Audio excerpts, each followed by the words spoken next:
পঞ্চম শ্রেণীর গণিত বইয়ের আজকের ভিডিওতে আমরা দ্বিতীয় অধ্যায়ের 23 পৃষ্ঠা নিয়ে আলোচনা করব। তো 23 পৃষ্ঠার প্রথম যে ম্যাথটা আছে 9 নম্বর। তো আমির, হেলাল, ফাতেমা ও জামিল 4 ভাই বোন মিলে তাদের বাসার জন্য আসবাবপত্র কিনতে একটি দোকানে গিয়েছিল। তো নিচের চিত্রে দেওয়া মূল্য অনুযায়ী, তো দেখো এখানে চিত্র মূল্য দেওয়া আছে, যে খাটের মূল্য দেওয়া আছে 16,450, আলমারির মূল্য দেওয়া আছে 27,500, চেয়ারের মূল্য দেওয়া আছে 2,800।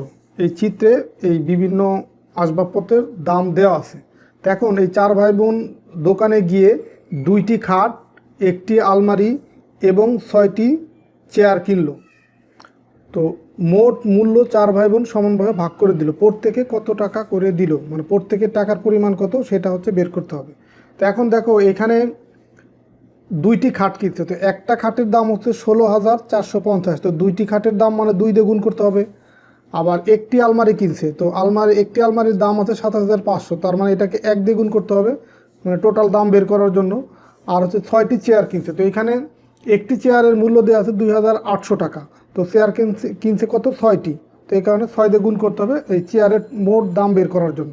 তো এখন 4 ভাই বোন তাহলে দোকানে গিয়ে এই টাকার এই গুণ করার পরে এই আসবাবপত্রের সংখ্যা দিয়ে গুণ করার পরে যে মূল্য বা যে টাকা, সেই সমপরিমাণ টাকার আসবাবপত্র তারা দোকানে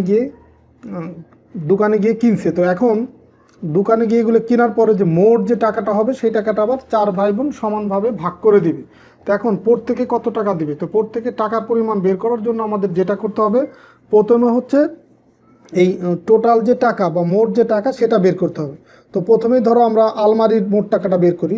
একটা আলমারির দাম হচ্ছে 16,450 টাকা, তাহলে 2টা আলমারির দাম হবে এই 16,450 গুণ 2, তারপর খাট। এরপরে দেখো আলমারির মূল্য দেওয়া আছে 27,500। তো এটা কয়টা আলমারি কিনছে, একটা, 1 দিয়ে গুণ করব। এর সাথে আবার যোগ করব হচ্ছে চেয়ারের দাম, তো একটা চেয়ারের দাম হচ্ছে 2,800, 6টি চেয়ারের দাম 6 দিয়ে গুণ করব। তো এখন এই খাটের দাম, আলমারির দাম আর চেয়ারের দাম সবগুলা যোগ করলাম। যোগ করার পরে মোট যে টাকা হবে, যেহেতু 4 ভাই বোন সমানভাবে ভাগ করে দিবে, এই কারণে এই সবগুলা আসবাবপত্রের দামকে যোগ করে, মানে এটাকে ব্র্যাকেটের ভিতরে রেখে সেই মোট টাকাকে 4 দিয়ে ভাগ করলে 4 ভাই বোনের প্রত্যেকের টাকার পরিমাণটা পেয়ে যাবো। এখন 2 দিয়ে যদি এটাকে গুণ করি, দেখো 2 আর 0 গুণ করলে কত, 0। আর 5কে গুণ করলে 5 দুগুণে 10-এর 0, হাতে আমার 1, 4কে গুণ করলে 4 দুগুণে 8, 8 আর 1-এ 9, তারপরে আছে তোমার 6, 6 দুগুণে 12-র 2, হাতে আছে 1, 2 একে 2 আর 1-এ 3, তার মানে এখানে 32,900 টাকা পেলাম।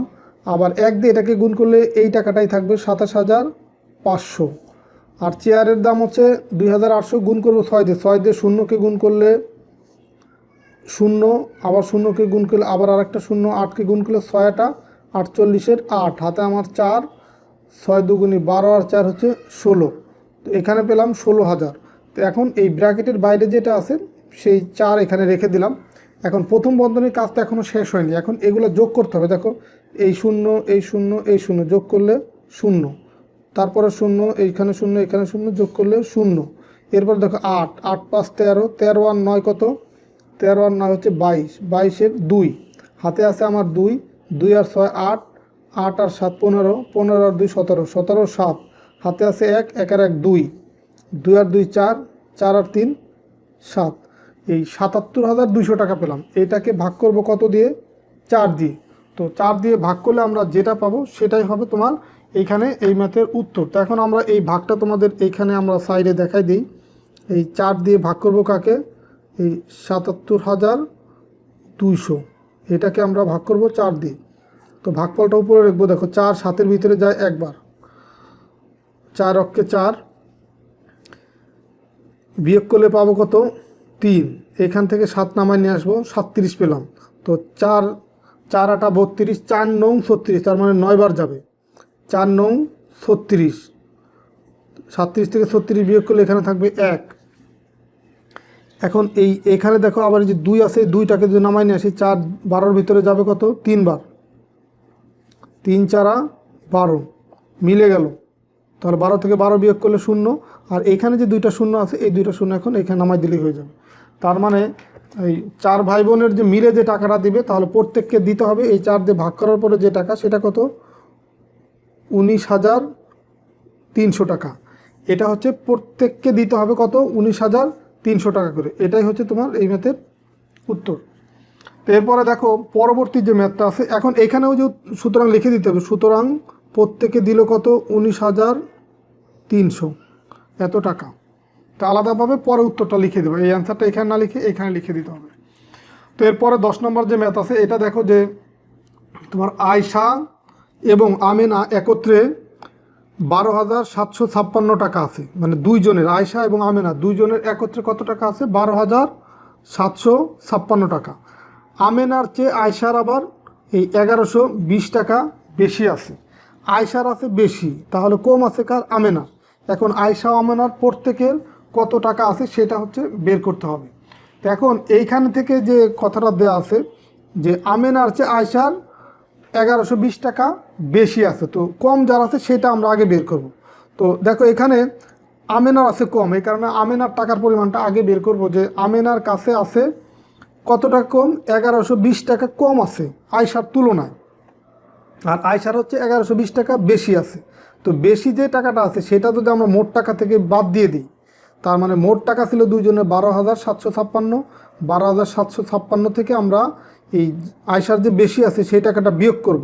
বিয়োগ করলে যে টাকাটা পাবো তার অর্ধেক থাকবে কার? আমেনার। আমেনার থাকবে তার অর্ধেক। এখন এই কথাটা এখানে লেখা, এখানে লিখছে, দেন এখানে আবার এই 2 দিয়ে ভাগ করে দেখানো আছে। আমেনার কাছে আছে কত? 12,756 বিয়োগ হচ্ছে 1120।